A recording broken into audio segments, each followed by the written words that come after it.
great that you can be here this afternoon. This is a seminar that is organized by the Foundation for Auditing Research. But today, there's actually two people that are doing research with the FAR, and they are going to shine today. And it is Simon Dekeyser and Eddy Cardinaels. So what is our project about? Really, it's about how audit partners or how senior managers are assigned to clients. We believe this is quite an important topic, right? Theoretically, you would assign partners to clients in such a way that it maximizes the audit quality throughout the firm, that it also reduces or minimizes the audit risks throughout the entire firm. But of course, then reality kicks in, and there are all kinds of constraints coming into place.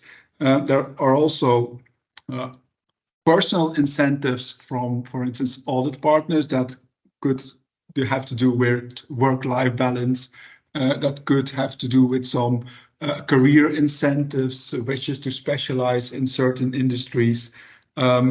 Could also have to do with maybe financial incentives to the extent that having certain clients affects your compensation in the short term or in the long term. So there are all these kinds of incentives, all these kinds of actors that are going on that could influence this allocation process, which could mean that we end up with some mismatches, with a deviation from the whatever theoretic ideal situation that we have, and that might result in a process that is not really easy to manage. So in this project, we are currently focusing at 3 different studies, which are all work in progress and which are all in different stages of development. I will start by kicking off and explaining the first study, which deals about audit partner gender and workloads, for which we use Belgium data. Why we use Belgium data, I will explain it in a minute. We also do, because there are limitations to the archival studies, which I will point out, to enhance our understanding there, we're also doing interviews with professionals of Dutch audit firms. And as a third study, we're also doing a survey on workload allocation, again, with the help of some Dutch audit firms. And for the third study, we're currently still in the process of gathering all relevant information. So study 3 is very much ongoing, but we're also still working on the other studies. So what we try to do in this study is really contribute to the ongoing debate as to why females have a different effect on audit quality, to also try to contribute to the literature to see whether these effects on females are driven by workload, and whether this workload is driven by females self-selecting to do fewer clients, for instance, because they have a child, they take up maternity leave, they work more part-time, so more of societal pressure that the firm itself might not fully control, or whether it's more driven by discrimination, that females are assigned to fewer, less prestigious clients, which would be something that's more in the control of the audit firms, and they could do more to counteract this. So we actually find that female auditors audit fewer new clients, audit less clients, and this is particularly pronounced like in the early stages of the career, which seems to suggest that it could be primarily a work-life balance issue that is going on. This, like where we don't have data yet to really dig deep in this, but I think it's relevant because we can use some of these insights that we capture in the interview and also the survey to explain some of the results we observed in study 1, like Simon already said. And second, I think we can also dig deeper into the question of workload, because it's not only gender differences that might drive workload decisions, also career opportunities, personality traits might differ among auditors, and that might also affect the quality-quantity trade-off that you make in an organization. So you could focus on a lot of clients, or you can constrain your portfolio, but focus more on the quality of your portfolio. And that's a little bit present in study 3, where we look at this trade-off between quantity and quality of the portfolio, and what drives these choices where we look beyond gender. Now, a couple of lessons that we learned.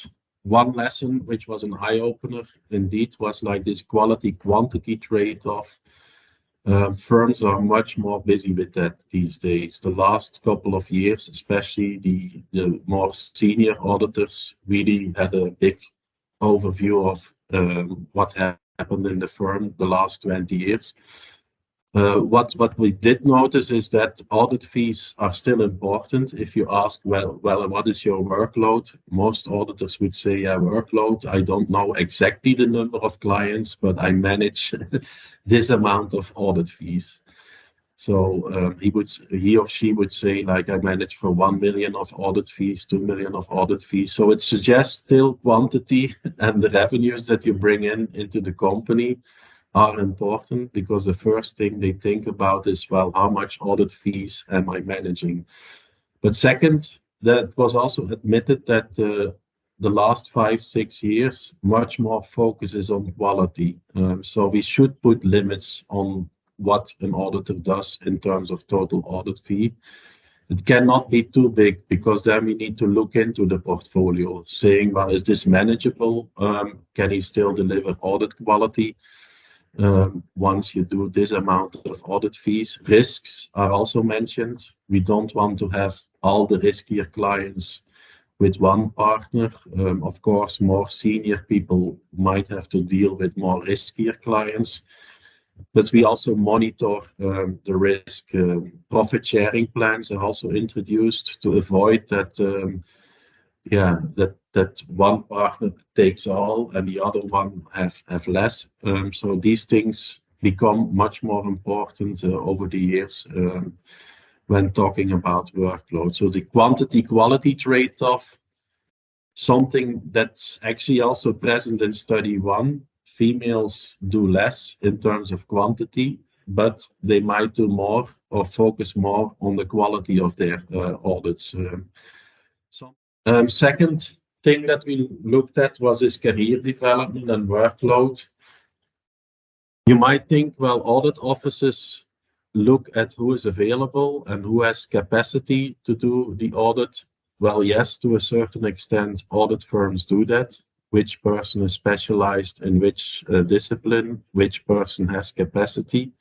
Based on that, we are going to allocate auditors to clients. But a lot of thing was also mentioned that, well, there is also a heavy stake in what each auditor actually prefers. And the fun factor, which was something that I learned during the interviews, personal development is important. And auditors have autonomy in trying to find clients that they like to do. Another lesson is these allocation conflicts. The downside of the sector is, even though you want to limit the portfolio, there might still not be enough auditors, and that's really a constraint these days. The firms struggle with finding new people that want to do the job, have to look at outside accounting to hire different kinds of expertise. And there are sometimes constraints, and then you have to deal with these constraints. And even sometimes they have to outsource certain clients to either firms, independent auditors that are hired by the audit firm, or even to smaller audits that go to even other countries that help them with the basic audits. So these constraints happen. Work-life balance is also interesting, and here we see that maybe what is in study 1, that females do less than males.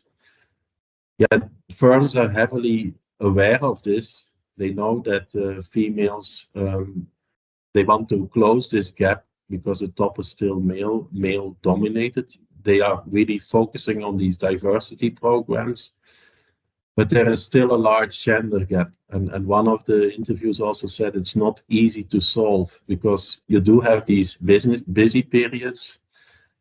We often can, like the new generation, even if it's male or female, they want to have work is less of a priority.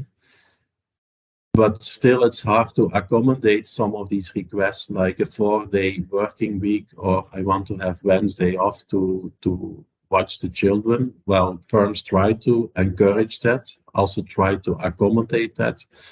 But still, then you have these busy periods where you are somehow still have these long office days. Clients are demanding. In study 3, we also look at this bargaining power, because one of the elements that we discovered in the interview is that this fun factor, this personal development, also people having to make a certain career need to be matched at a certain point of time to different kinds of clients. So for promotion purposes, you need to maybe develop your portfolio in a certain direction. So auditors do have a lot of influence on their workload allocation process.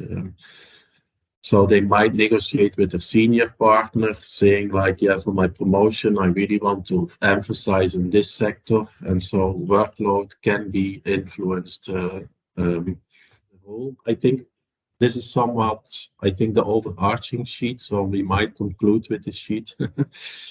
What are we planning to do with the survey? Actually, 3 things. First of all, like, what drives audit performance? So in the survey, we do have this quality-quantity trade-off. How do people select their portfolio? Do they focus on quantity? Do they focus on quality? And which people use their bargaining power to focus more on quantity relative to quality, or the opposite way? So to what extent do people use their bargaining power to develop their portfolios? And portfolios can be developed in different ways, either quantity oriented or quality oriented. And we will look at personal threats of these auditors too, like narcissism that was mentioned in one of the questions. Will be a personality threat we look at. Do narcissistic people make different choices, maybe focusing more on quantity relative to people that are focusing more or less narcissistic? We also have something about skepticism, which is not skeptical actions. It's not the main variable of our interest, but it's another personality trait. And gender, of course, is also in there. The idea is like, do senior auditors use their bargaining power? What trade-offs do they make on quantity quality? Second, does this quality trade-off actually affects audit performance? And third, what personality traits drive their choices? And that's really crucial, I think, here. If you are at a certain point of your career stage, maybe you might be sacrificing quality and maybe focus more on quantity. Thank you very much for today, and all the best with the study. And great that you can proceed on the study. Yeah. Yeah. Thank you also to the Thank you. audience.